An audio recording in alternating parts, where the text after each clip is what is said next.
And a lot of my teammates in college, especially, who were like, number one in this or number one in that, they quit too early because they were like embarrassed that they lost some tournament or frustrated that they weren't getting the results that they were once getting as juniors.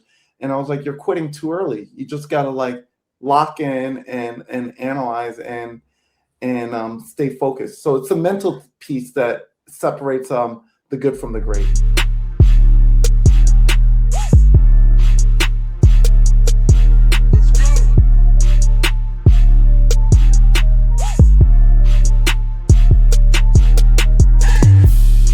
Folks, welcome to the Playbook with Coach Rod. If this is your first time visiting our podcast, just wanted to give you a little context of why I started the Playbook.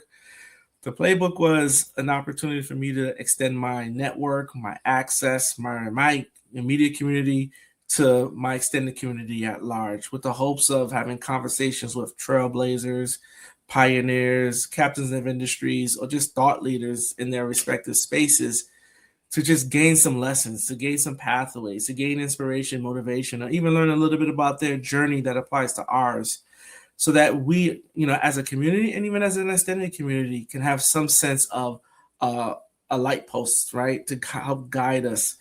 Today, I'm especially happy to have this conversation with my good friend, Keith Smart. Just a little bit about Keith before we get into the conversation. Keith is a 3-time Olympian. In 2008, he won the Olympic silver medal in fencing, saber fencing. In 2003, for the first time in American history, a male became the number 1 ranked fencer, saber fencer in the world, right? And Keith is from Brooklyn, right? So this is even more like how. From there, Keith has translated this from what he's learned from fencing, from what he's learned from his childhood, to being a senior leadership in business, and now a senior executive, using the same principles. So with that being said, join me in welcoming Keith Smart to the Playbook. Welcome, Keith. Thank you, Rod. I'm honored. I'm really excited for our conversation. Listen, the first thing I have to ask you, right, because we grew up in Brooklyn, right, and in Flatbush. This is Caribbean country, right? How? I know you get asked this a lot. How do you find fencing in a place where everything is basketball? Yep. Yeah, it's a great question. I grew up in Flatbush and played basketball a lot, but my dad, he worked for Sports Illustrated, and he saw an article that said fencing is a great sport to help kids get a college scholarship. And my parents didn't have a lot of money, so they were always focused on education and how to pay for college. So he saw that article, and then he was like thinking about it for a little bit. And then a few weeks later, he saw another article about a Black Olympic fencer called Peter Westbrook, who was starting a program in New York City specifically for Black and brown kids to have free fencing lessons. And he was like, oh, this is a perfect match. And so he registered me and my sister, Erin, who is also a 3-time Olympian. And we became some of the first students in the program. We would travel from Flatbush to the Upper West Side, which is an hour and 10 minutes on the train.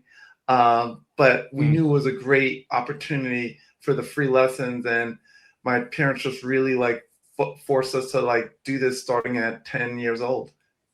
So you said two things, and at some point we're probably going to get into the conversation of access versus opportunity, right? Because I had the same story around with my son, who I got into lacrosse, and the journey it took to us to get him to places where he can have exposure. So access versus exposure, not opportunity. But you said at 10 years old you knew this was a good opportunity, or did you just listen to your parents and, hey, I got to go to fencing? Yeah, I wanted to. I didn't know it was going to be a great opportunity. I was into the Olympics because of Carl Lewis and Florence Griffiths Joyner and Edwin Moses. So I'd always watch the Olympics from '84 and '88. But I was really more when my parents basically were like, you're not going to make it to the NBA, so this is a better this is a better chance. And my dad had grown up in Brooklyn, so he knew basketball enough where he was like, Yeah. you're not good enough to make it to the NBA. So let's focus on this. And it was actually more of a leap of faith for my sister, who was actually a really good track athlete. She was already Oh. at 8 years old, running at Madison Square Garden, getting recruited to join all these track teams around New Oh York wow. City. Yeah. But they knew that that fencing had just had a better odds of success at the time. Yeah, and it's funny because that just drawing from that as a parent, me as a parent, you as a parent, sometimes we just have to put our kids in situations with a plan for them. But at what moment did fencing take over for you, where Mm. you're just like, okay, this is an opportunity, but I actually enjoy this. Yeah, that's a great question. I think I was kind of doing it like very passively Hmm. all through middle school or junior high. It wasn't until I got to high school and we went to Brooklyn Tech, and just meeting kids from all over the city, I was like, okay, really smart kids. I was like, I gotta really focus on my talent, which was fencing, um, and really just dive deep into this. I and I really just became obsessed, basically in high school, of Oh, like fencing and practicing all the time. so because again, we're different, right? So you're telling me once you got to high school, you already had in your mind that okay, there's a pathway for me to get to college, and you're already self-reflecting. And how did you develop that lens? Because in high school, I didn't think about college till I graduated college. Right? It wasn't. This is a true story. Yeah, I graduated college and I did really well in college, and I played college football. It wasn't until I graduated that I said, "What did I just do with the past 4 years?" And when I yeah, went for my master's degrees, because my dual MBAs, is when I'm in the front of the class. I was very yes. intentional. Like, how did you have that mindset going in as a high school student? Yeah, well, I it was more of like uh, college was a path to go to the Olympics for me. I was Oh laser wow. focused on trying to make it to the Olympics by about like 15 years old. Um, I was really like just training with a lot of top athletes, top coaches, and the coaches were really like, you guys can be really good, but you got to commit 5, 6 days a week to training and competing. And it also, what that told me was, in order to go to the Olympics, you have to go to a good college, which will also support your fencing training and your Olympic training. Oh wow. So there was a full connection there, and then also I was really blessed where I would go to training camps in high school at Columbia University and at NYU. Mm. So I was like stepping on these college campuses for training camps, and I was like, oh wow, like I was just immersed in this whole Okay. culture. Obviously then there's some point where your parents weren't forcing you to go. It was okay. This is what I want. This is what I want to do. This is what I'm going to commit myself to. I had a question I want to ask you. Right, I've been meaning to ask you for a while because you're in high school and this is the teenage years, Yeah, and basketball's at the forefront, yeah, football's at the forefront. We went to a school where I played on the football team. The track and field track. athletes got their Yeah, attention. How how did you tune that out, right? Because there's the yeah, sense to want to stimulate, to be popular, to want to yeah. have people accept, and you're on this path. And saber fencing, even though they have team sports and team scoring, Yeah. it's a small world. How did you tune out the noise? Yeah, that was probably the hardest part for me in high school, where every like the most popular kids I think were in basketball, football, or track. And but I think what helped me was I made a lot of friends at Tech around this, because I was um, training in fencing. People were really interested that I was traveling all over the country, and then I started traveling all over the world. So I would miss class like on a Friday or a Monday Yeah. because I was in California for a competition, and people were like, "Where were you?" And I was like, "Oh yeah, I was in Arizona, or I was in wherever, Wherever, right? Kansas." And then so, and I also had this group of black fencing kids that I had started with, where we were all going to different high schools, and we built a bond together of like, you know what, Mhm. we're just gonna focus on our thing. Don't get distracted. We're like laser focused on trying to get to the Olympics. And I would say that probably I'll never forget this. My senior year of high school, an article came out in Sports Illustrated, and I was in it, about like I remember that one. being Yeah. up and coming Olympian, because this was '96 Olympics, and and it was about like people to think about for the 2000 Olympics, and at that point people started like, oh yeah, now I get what you were doing, Keith, with all these competitions. So you told me from, I think you said the 19, because I was 4 years, right? So yeah, 2008, 2004, 2000, 96, 92. You said since the 88 Olympics you've been, hooked, right? Hmm. And you had a clear dream of, I want to go to the Olympics and I'm going to go as a fencer. That's my pathway, right? And at what moment, now let's transition, right? Because I'm getting a sense for, I knew very young and I wanted to chase my dream. On that path to trying to chase your dream, what were, besides trying to, find your community in high school, what were your biggest obstacles? You know, Yeah, mm-hmm, I there was like probably two or three. As like the biggest one was money. My family, my mom's from Jamaica, and my dad, like they were like, just working class, middle class type mm-hmm, family, and fencing, or just any sport where you're traveling a lot requires a lot of money. And my mm, mom, as a public school teacher, like really we stretched every dollar. And so I especially growing up in high school, I didn't have like Jordans. I didn't have like we had to make trade-offs, like Guess yeah, pins or whatever. I couldn't buy that stuff if I wanted to go to a competition and have some money to eat at a competition. So that was the one. The other one I would say that challenge was actually at Brooklyn Tech, the workload. mm, The amount of schoolwork was so much. Years later, I appreciated it because it really pushed my muscle of like time management and balance. But my friends that was fencing, mm-hmm, they went to schools which were not as academically rigorous. So they could stay at practice maybe 30 minutes longer, or not worry about like some yeah, report they had to write the next yeah, day. And I was just like really struggling to keep up with the workload at Tech, and not having access to tutors and all these other resources made it very humbling, because I wasn't really still good at fencing, and then I wasn't really good at school either.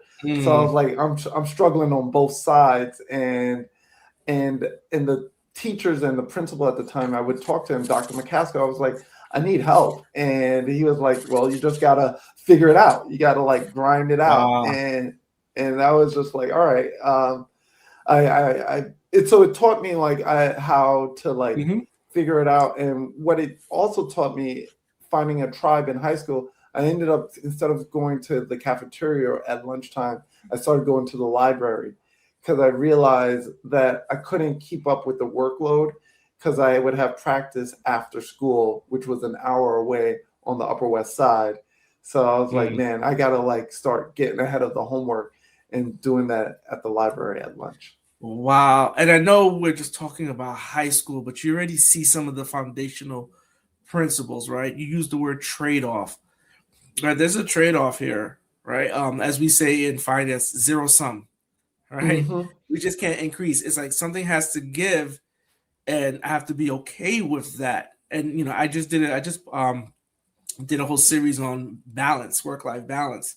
And I Yeah. was speaking with Loyson Gordon, the owner of Nearest Tavern, the oldest tavern in U.S. history, and he said, "Listen, it's a seesaw, right? That's all it is. It's seasons, right? There's gonna be highs and lows, but there is no balance per se.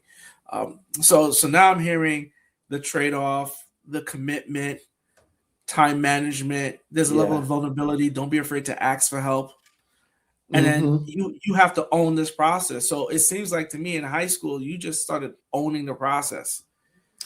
Right. Yeah, exactly. And I think the trade-off for me personally was on the social side as well in high school. Like I didn't go to the prom, I didn't do any of those like typical high school things because I was practicing or I was at a competition.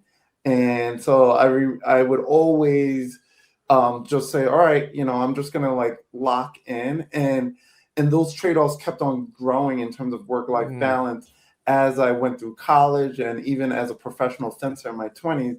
It's like sometimes I'm not going to go to your wedding. I'm not going to go to your, yeah. whatever, your family function, some family reunion, because I can't miss practice or I can't miss a competition. And Oh man,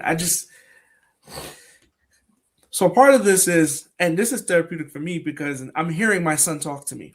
Because again, I was a Division I athlete, yeah, and contrasting us, I realize even more now why I would have never made it, right? Because I just wasn't as committed. It was really how do you deal with.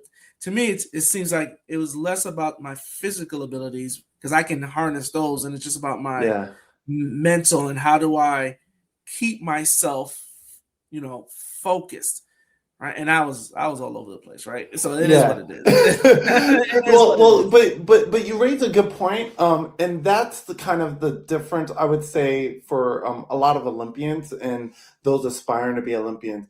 Like at a certain level, especially in college, like my teammates, we're all like physically talented. Like I wasn't the strongest or the fastest, Mm-hmm, but the mm-hmm. difference is the mental commitment and the resiliency to bouncing back after setbacks.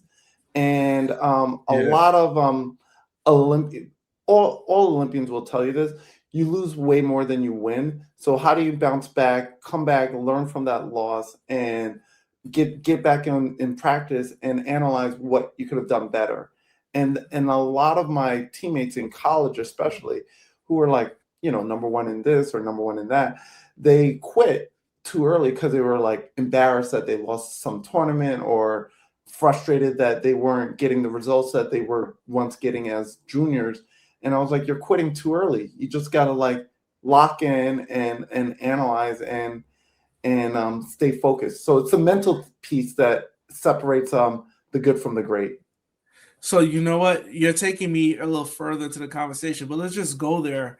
Um, because as I read, 3-time Olympian, right? Silver medalist, and I think you also won a bronze medal at one of the Olympics as well, right? Oh, I was fourth. I missed it by 1 point. Right. So I'm gonna frame it in this way for the listeners, but not as an Hmm. indictment. 3-time Olympian, twice you failed. Yep. You didn't hit your mark. Now, for context, folks, to be an Olympian is success. There is no such thing as a failure. Once you get Yes. there, you're better than the rest. However, as individuals, we didn't hit our mark, Totally. right? You won in 2008, but you were number one in the world in 2003. So that tells me at least a 5-year span where it's like I was the best and I'm not winning Yes. at the highest level, and this has been my dream. So let's talk about take me behind the curtain and mentally, and how are you saying, okay, I didn't get it this time, I'm going back again. Yeah. I gotta wait Yeah. another 4 years. I'm no longer number one in the world. Will I reach my dream? Walk me through that, if you don't mind. Yeah, no, I would love to. It's a great question. Yeah, no, 2003, number one in the world. Have endorsements and commercials and really doing well.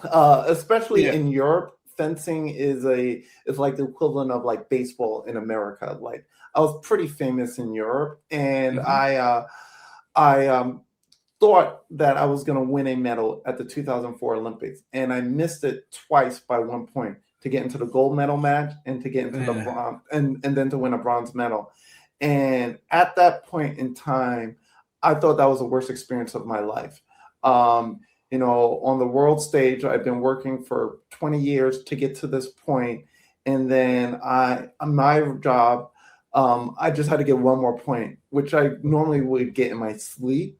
I couldn't do it, and I choked because I felt the pressure of like trying to get that last point. And what it taught me was that I had to humble myself, and I went. I took a lot of time off, especially for an Olympian. I took like 9 months off just to like recalibrate. And then when I came back, I was like, all right, I need to ask all of my coaches and teammates, what did I do wrong? And really work on my weaknesses versus thinking that my strengths will overpower someone else's best move. And so I made my weaknesses much stronger and made my variety more unpredictable. But mentally, it was also just saying, all right, now I got to wait another 4 years.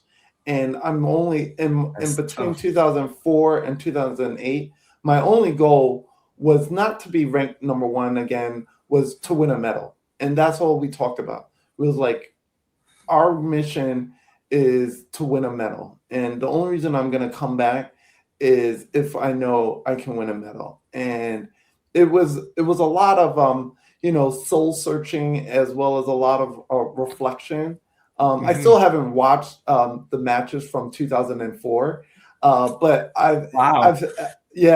but I've analyzed them through others who've watched them and telling me like, this is where you messed up. But ultimately, it was a focus on, I gotta like really acknowledge my weaknesses. And in the 2008 games, asking my teammates and coaches, all right, what do I do in this situation? Instead of thinking I have all the answers, what should I be doing in this situation? And that really is what pulled me through. Wow. There's so many lessons I'm drawing from that. One, thank you for acknowledging that it is a mental battle with yourself. It is, if you're chasing the dream, because for you, it's success is not guaranteed. Right. Right? Because it's someone else's dream as well. Exactly. When do I call it quit? I'm seeing people around me quit, which, when you see other people around you quit, that introduces the idea that maybe quitting is okay. Yes. Right. And I'm becoming lonelier and lonelier. And to some extent, I don't want to put words in your mouth. 100%. And now I did need to step away. But the part that I'm hearing is I now realize it takes this village, this community. And I got to lean on other people to help me get better. Right? Beyond just my coaching, I have to open myself up and welcome this level of feedback and be okay with it and say, no, this is what I need in the pursuit of my dream. And now you have this 8-year gap and you go back. And now I'm getting ahead of myself. You mentioned the pressure. I don't think people talk about that enough, right? Because as spectators, we can use the word choke. They crumble under the pressure. Talk about what does pressure look like? What does it feel like at that stage for yourself as an elite athlete? Because we don't really talk about like, how does it manifest itself? It's another great question. The Olympics, I'll answer it in two parts. So the Olympic Village, the week before the opening ceremonies and the first week of the games is like being on a college campus where everybody's studying for finals. And it's just everybody's cramming. No one's really like chit-chatting. Nobody's like, everybody's just laser focused of like, all right, I don't want to like mess up with whatever I've been doing for the past 4 years. And then the added layer to that is, as a U.S. Olympian, we Americans say, and they're very explicit about it, like, we're investing in you, so we expect you to get medals. We're not coming here for some participation.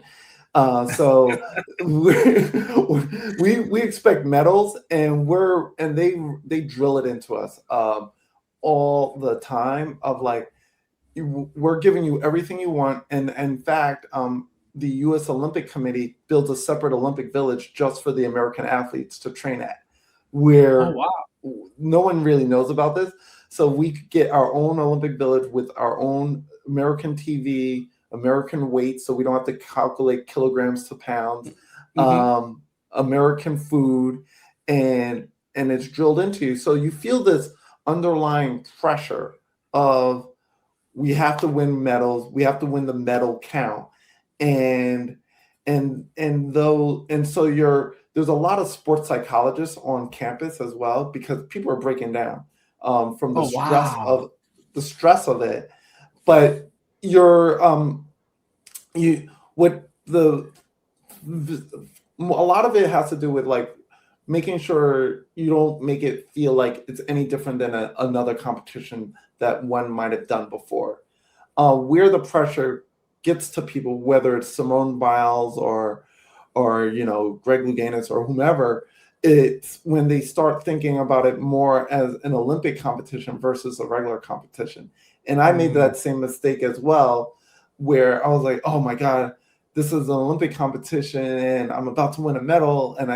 And then you start thinking about all of the cameras, the lights, the fans, like Oh thousands wow. of fans. And That's a real thing? oh yeah, oh yeah. It's a legitimate thing. And so people tighten up. And even like recently with the Winter Olympics, the figure skater, he finished fourth, Ilion, because he couldn't do his normal moves, which he could probably do in practice 1,000 times. But overthinking it would just like stop. So the part of the essence is like mental training, visualization, and Mm. understanding that you're breathing and understanding your heart rate, your breath rate, as well as like recognizing that this is the Mhm. same type of competition as that you've always done. Now, that's fascinating because again, this is my first time being able to ask, someone at this level, right? Because when we say Olympian, you're there with, if you're there in 2008, you are there with Carmelo Anthony, Oh yeah, yeah, right? And the best yeah, of the best. And to say that, and it's funny because now that I reference basketball, I think that's one of the years where our basketball team didn't do well, yeah. in the Well, national sense. the 2004 Olympics, and I wasn't surprised that they didn't do well. Uh, I saw them and I was like, oh, you guys aren't taking it serious. Gotcha. Yeah, gotcha. So, you took us behind what pressure looks like. Um, and just a question I want to ask. It's because I want to be clear when I say this. You mentioned two things, and I want to draw the difference. You said, I'm no longer focused on number one in the world. Our sole focus is meddling.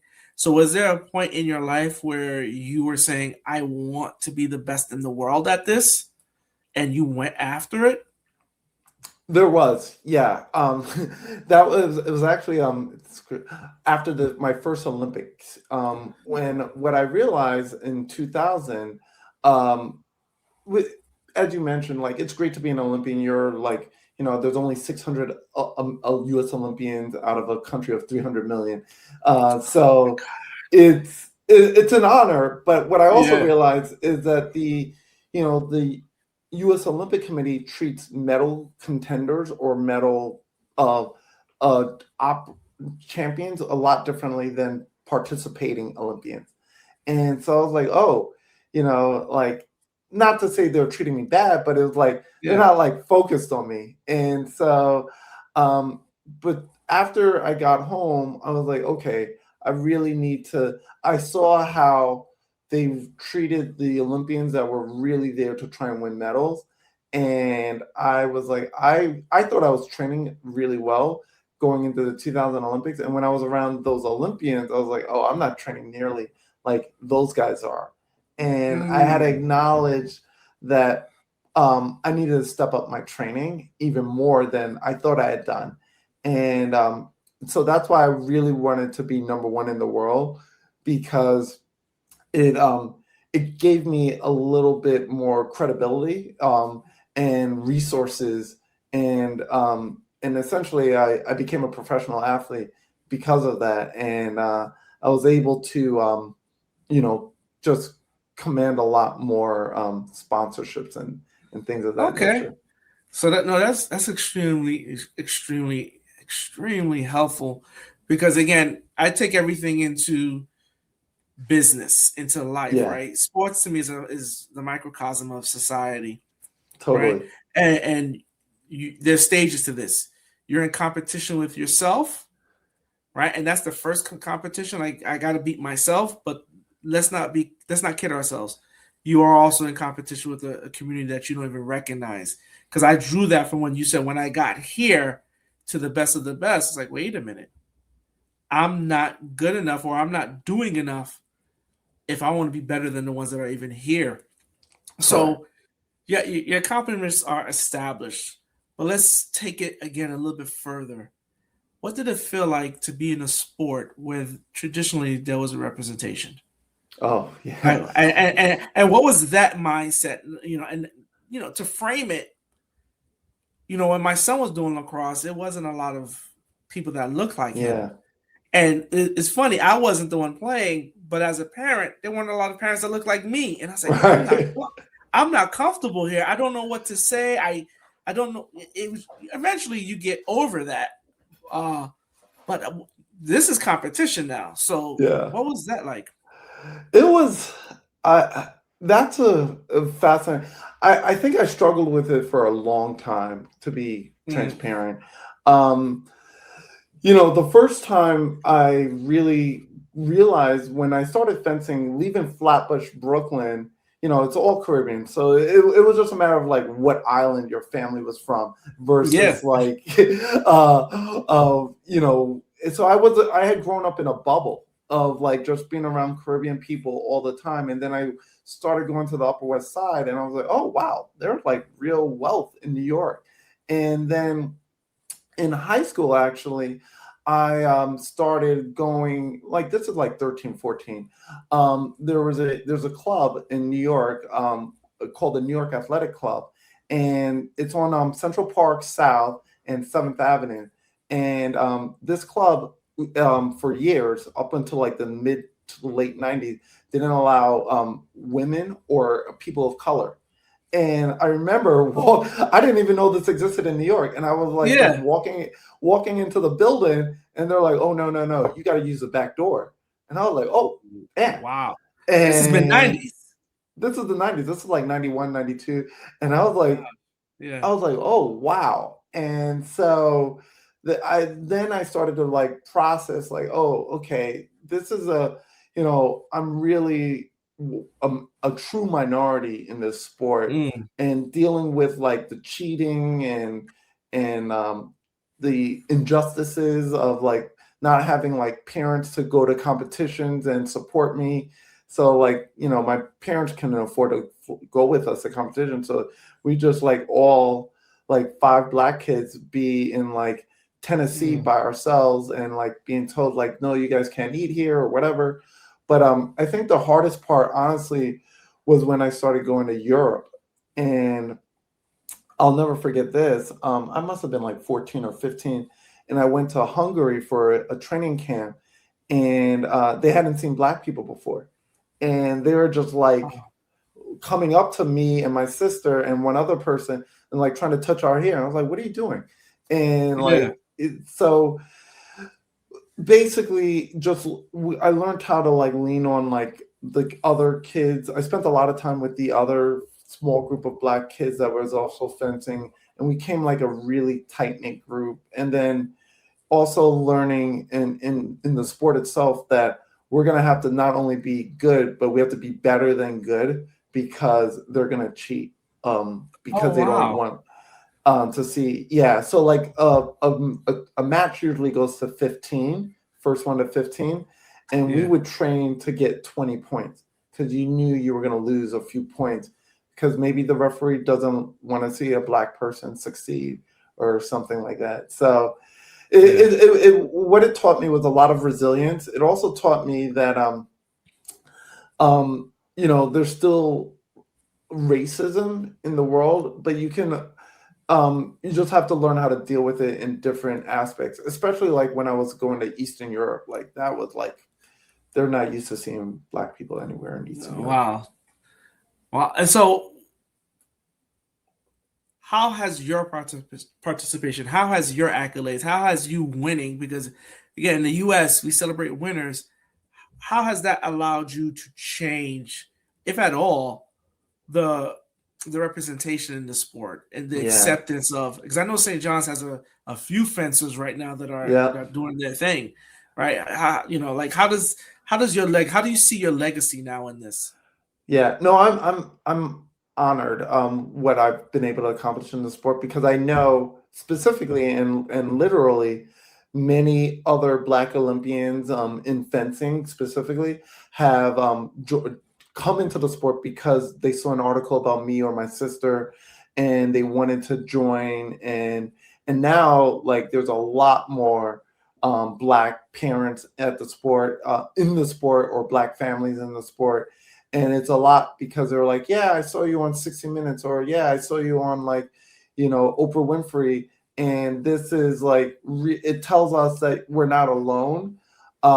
Even at the most recent Paris Olympic Games, I took my family there, and this Black woman, Lauren Scruggs, she won a gold medal in fencing, and I was talking to her mom, and she was like, Keith, do you realize I literally put Lauren in fencing because of you and your sister Erin, because I'm from Jamaica as well. I was like, I didn't even know that.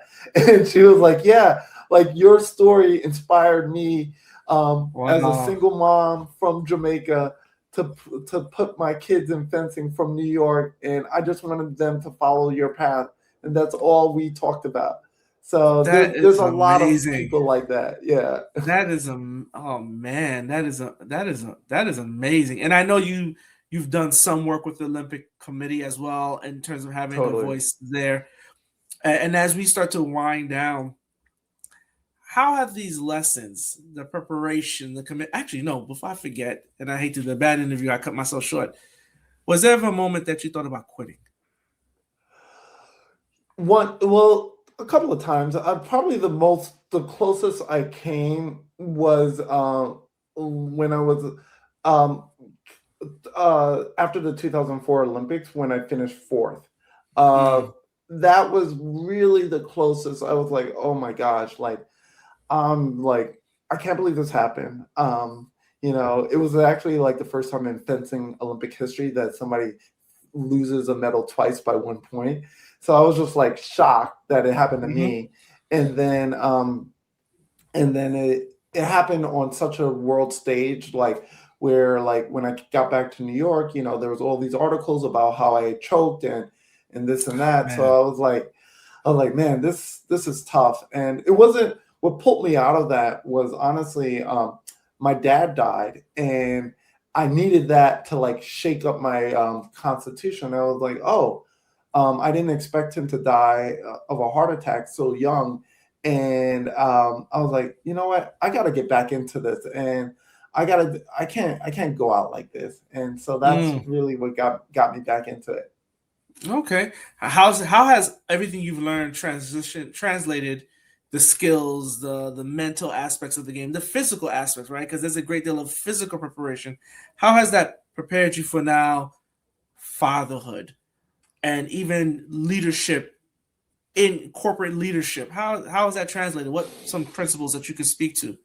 Yeah, so physically, I think it's taught me a lot to be disciplined. I still retain like pretty much the same diet I've always had, high protein, greens, and things of that nature. But it also like I've embedded it into my culture of like just always working out and always like being an active dad. So like I can run around the playground and I like taking my kids on bike rides and stuff like that, Yeah. where they see the importance of like just staying active, um, mentally and leadership wise. I think what I've learned with fencing is no two opponents are the same, and every bout is different. It's very similar to like boxing or tennis. So you're always like calculating all these moves in your head, And that's how life is. Like when you're like leading a team, like right now I have about 800 employees reporting into me. So Mm-hmm. everybody has a different story, everybody has different goals. So I'm adjusting my communication as well as my style based on whom I'm talking to and how they interpret information. So I can't treat everyone the same. And that's similar to like how I grew up with fencing, where if I try and do the same move against you, Rod, versus John Doe next door, I'm gonna lose. So I gotta like be willing to be adaptive and also be willing to analyze and reflect on what worked and what didn't. Yeah. Before we started recording, you and I had a quick back and forth, and something you said that just shocked me. Right? I know as an athlete you have coaches, but as Olympians actually there's a structure for mentorship. Yeah.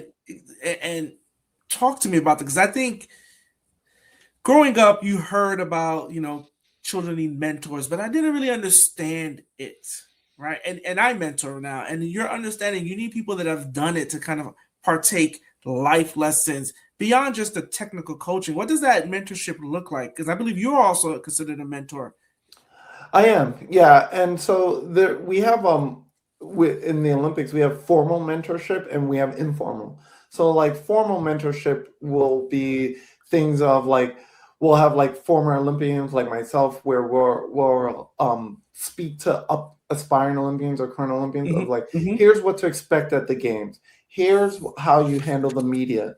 Here is how you handle your family where they're asking for a ton of tickets and how to say, like give me my space. And then informal mentorship is actually the stuff I like the most, where I'm Mm-hmm. constantly like reaching out to I'm letting them know they can reach out to me at any point. Just text me. Hey, there's a lot of talk about like Olympic depression. Like after the games, how do I adjust my life and figure out what to do next? So I'm reaching out to them like, hey, what's going on? How are you feeling? How are you holding up? You want to grab coffee?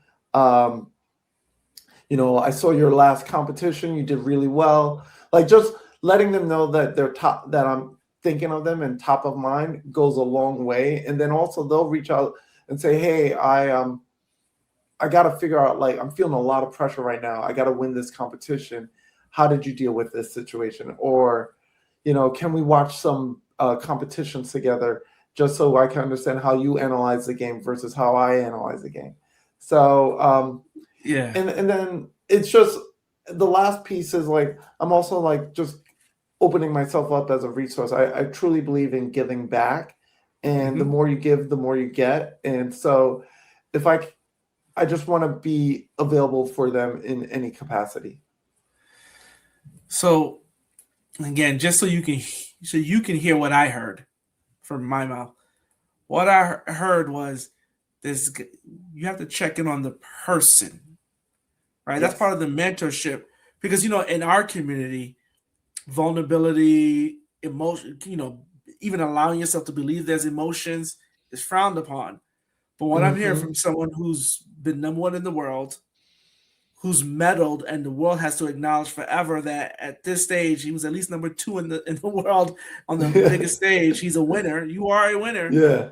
That even at this stage, you have to be aware that there's a lot of emotions, and you have to figure out how to address that, manage that, talk it out. I had one person tell me, whatever you don't talk out, you act out. So it'll show itself up Yeah. one way and another. So I didn't even expect you to even go there. I want to keep this going on forever, and I know you're willing to. But again, what I've learned is when people listen to podcasts, if they see an hour, they're not going to listen to the whole thing. So Yeah. I'm going to truncate this. So again, we're going to go rapid fire. I did have a few rapid fire questions for you. What habits create consistency? Oh yeah.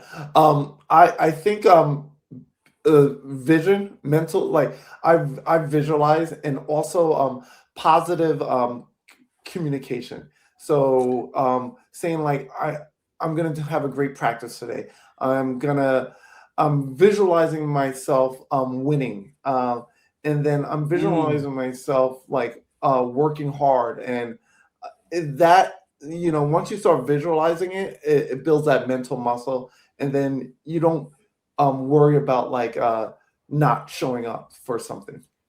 All right, that's awesome. What does preparation look like in everyday life, right? Because now you're an executive, so you have to carry Yeah. like what does preparation look like? These are just my rapid fire questions to Yeah, you. that's a preparation for me in everyday life is more of like making sure I have to move my body. I gotta be active because if I'm not actively like doing some sort of form of exercise, I feel like I'm like cheating myself. And then I also always want to like carve out time for family time, which is something I've been really passionate about. I learned this from reading Obama's biography, where he made a point to always have family dinner no matter what. And I focused on that a lot Mm. because I think being present for my children is like just as important as any fire that's going on at work. So they know like they take precedence versus issues at work. All right. And probably my last rapid fire question: how do you define confidence? Ooh. I think I define confidence by presence of like feeling like you're willing to be vulnerable, you're willing to ask questions, you're willing to just say I don't know. Like that's confident Mm. to me, where it's like, I don't know, let me get back to you. I don't I'm not sure is a way, and also being willing to say like I'm scared. Like those are like the really confident people where they're Oh. able to share their emotions, especially at the Olympics, of like, you know what, I'm really nervous, I'm really scared. And then we can bring in resources to help you manage that. Okay. And my very last question: what would you tell a young person who doesn't see themselves represented in the spaces they aspire to be? I would say don't let anyone challenge your visions. Mhm. You can be a trailblazer, and there's always someone willing to help you. So like if you're feeling alone or scared going like Mhm. setting this new path, don't let somebody like uh knock you down. Like just lean on other people in your community to like help push you forward, but don't give up. That's the thing. Don't ever give up. All right.